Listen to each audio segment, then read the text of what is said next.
No lie, guys, I have recorded this video now 4 separate times.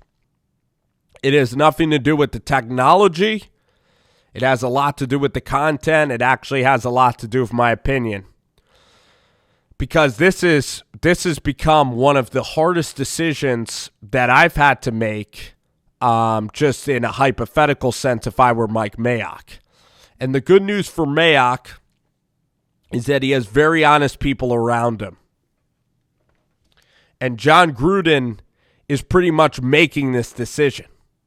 And the decision is, do you draft a quarterback in this upcoming draft if you have the chance? Now, Oakland is slated in the middle of the first round. I believe a lot of what the decision will do, if Derek leads you to a wild card berth with these opponents, you absolutely can look at Derek, and even if he bombs out in the playoff game, you're ahead of schedule. If he loses the next 4 games, I think that this conversation certainly changes. Week 3, after the loss to Minnesota, I wrote Derek off. I signed off. I said Derek Carr is not the guy going forward. What he has done since week 3 has been absolutely heroic.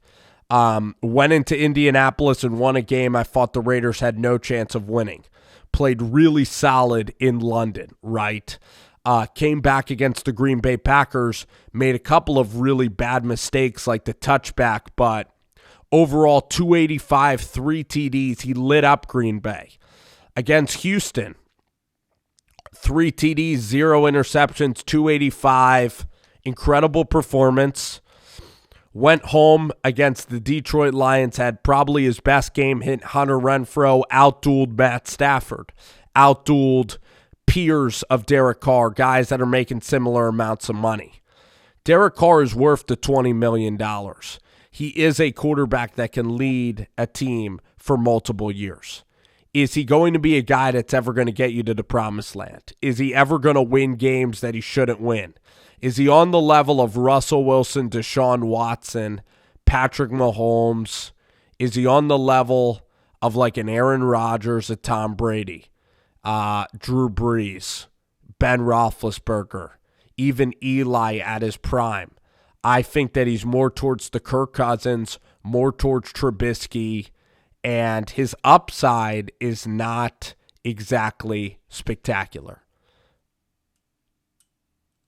With that being said, he's had some amazing games this year. His leadership is really, really good. He's an accurate passer of the football. As a person, I love Derek Carr, and he is a leader to these young kids. So if you're going to move on from him, you better have a quarterback in place that you love. And the only quarterback that can challenge Derek Carr, to me, is not Joe Burrow or not Tua. It is Justin Herbert, because Justin Herbert is a guy that is faster than Derek Carr. He's smart. He is durable, unlike Tua Tagovailoa. Now, if you take Tua, you are taking the biggest risk. It is feast or famine, because if he doesn't play, the best trait is availability. So you have to have your doctors go through that case. Now, if you get medical clearance on Tua, if you're sitting there at 14 or 16, it would be a very intriguing position to be in. Justin Herbert is also a very intriguing player. This is a really good quarterback class. I think Burrow will be fine, but I think Herbert and Tua are really, really good players. I think Jacob Eason is also going to be a franchise quarterback. He's going to start like Drew Lock for like 12 years, okay? So you have options. You have a lot of options at the quarterback position this year. I think that right now we're in the process of Derek Carr.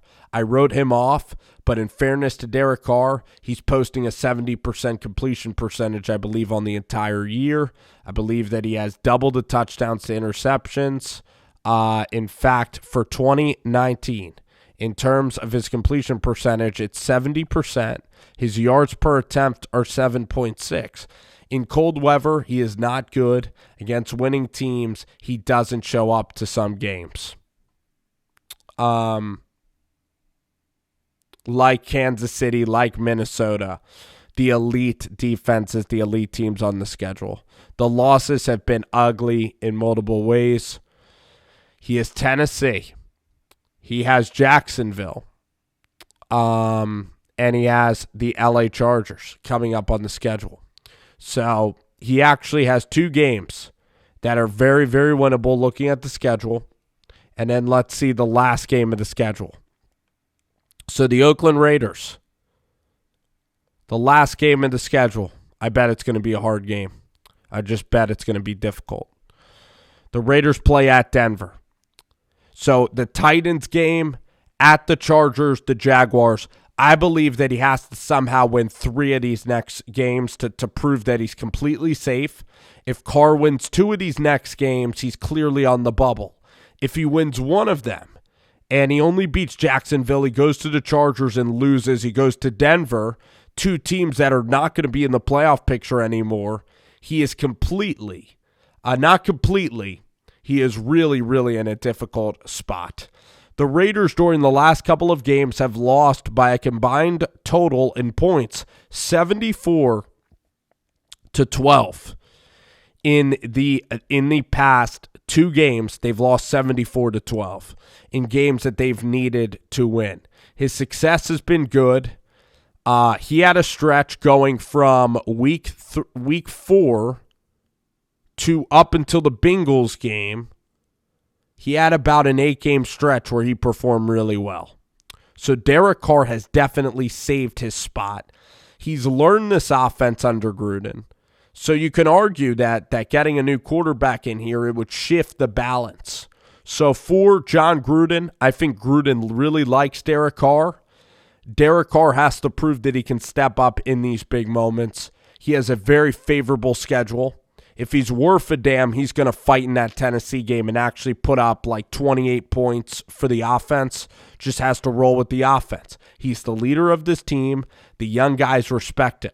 He has a big advantage here. The ball is in Derek's court because he is the leader and because drafting a quarterback takes away from your positional needs, which are secondary. You need another corner. You need a safety. You need some backline defenders.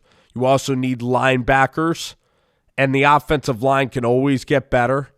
If there's a special receiver, the Raiders are going to take them as well. This isn't a roster this is a roster that Gruden has overachieved with, and that's why Derek Carr most likely will be safe. I know the fans want him to probably go, but the chances of them selecting a quarterback are rare. If I were running the Raiders, I would really be keeping all options open. It comes down to what John really likes. And Derek has proven that he's shown flashes he could be a playoff level quarterback. He's been a little mercurial. Last year was completely not good results. The last 2 weeks have been very concerning. Him in cold weather is very, very concerning. His inability to stretch the field is really concerning. Those interceptions are sad. But the throw to Hunter Renfrow, the touch that he displays on his deep ball accuracy, at times has been ridiculous. Like the throw to Richard against the Lions, the throw to Hunter Renfrow also against the Lions. That was an incredible game. The willpower to get into the end zone against Cincinnati, the accuracy in driving the Raiders down for that game-winning score against the Chargers just 2 weeks ago, with Harris being the MVP. But going to Kansas City, they've lost to Kansas City, it seems like 160-0. It seems like they've gotten outscored everywhere they've been. That's the biggest rival. That's the biggest hump to get over if you are Derek Carr. You have a game at Qualcomm or, in LA versus Phillip coming up. You're going to play a Drew Lock and a motivated Denver team last. So you have some divisional games, and then you're going to have Gardner Minshew coming in, and you're going to have Tennessee. This is a great week. It is, again, trial time, I think, for Derek Carr to see if he can continue to elevate and to see if this team will fight and respond. I think Derek Carr stays because of the needs of the roster, because of the complications of moving on from Derek Carr, because you look at Herbert and Tua's medical history, and it's very tempting because of how good this quarterback class is. It's a very, very difficult decision. I think that we're going to even need more. In week 3, I said it was over, but what he has done to this stretch, and a lot of people just want to live week by week. There's Carr haters out there. There's people who will ride with Carr to the abyss. I seem to believe that the haters of Carr, they are a little more reactionary considering the situation of the wide receivers, considering the situation of this team. So it is a very, very, very difficult thing to dissect, because when you watched him go to Kansas City, that performance was abysmal. When you watched him play the Jets, and he is not a top-level quarterback, but Derek Carr has abilities in this league. He is good enough. If he's Gruden's guy, with how complex John Gruden's system is, and he's going old school smash mouth football, Derek, I think, is still the guy. And I've pivoted a lot from week 3. I'm leaning towards Derek as the guy. I'm confident he can right the ship, finish the season strong. I am most likely not going to quit on Carr for next year. It's tough if Tua is there, right? It's very, very tough. But I believe that you should stick with Derek Carr, build around him, build a power around him, get him a good receiver somewhere in this draft, somewhere in the second round, and keep building. Keep building with Carr and the Raiders. But let me know what you guys think. It's very tough. I'm leaning towards sticking with Carr. I want to see him finish out the season. And play like he has been the majority of the year, which has been really good. These last 2 games have been abysmal. And against Tennessee, let's see Carr really attack defenses. Let's see him finish well. And if he goes 9-7, 10-6, you're not going to get rid of him. Completely understand it. And you then are going to draft defense. You're going to fill out your team, right? And if need be, there are free agent quarterbacks that are coming into play. You do have Cam Newton, who's coming into play. You do have Andy Dalton that's coming into play.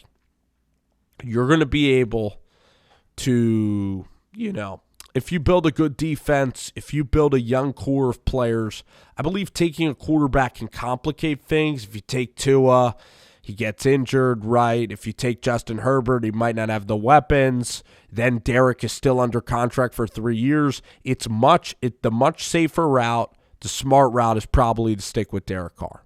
And in all honesty, that's probably what they should do.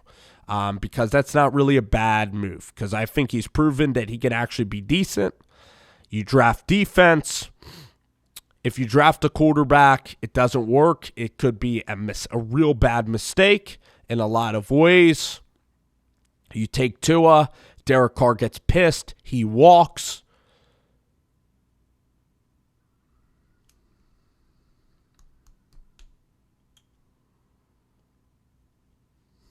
It could get ugly with the rookies and with the culture. The culture is probably too important. It's probably the culture, the team being young, the fact that he's winning, the relationship with the receivers and tight ends, the leadership that he has, it all pushes it over the edge that I think I'm in favor of keeping Derek Carr. Very, very tough decision, though.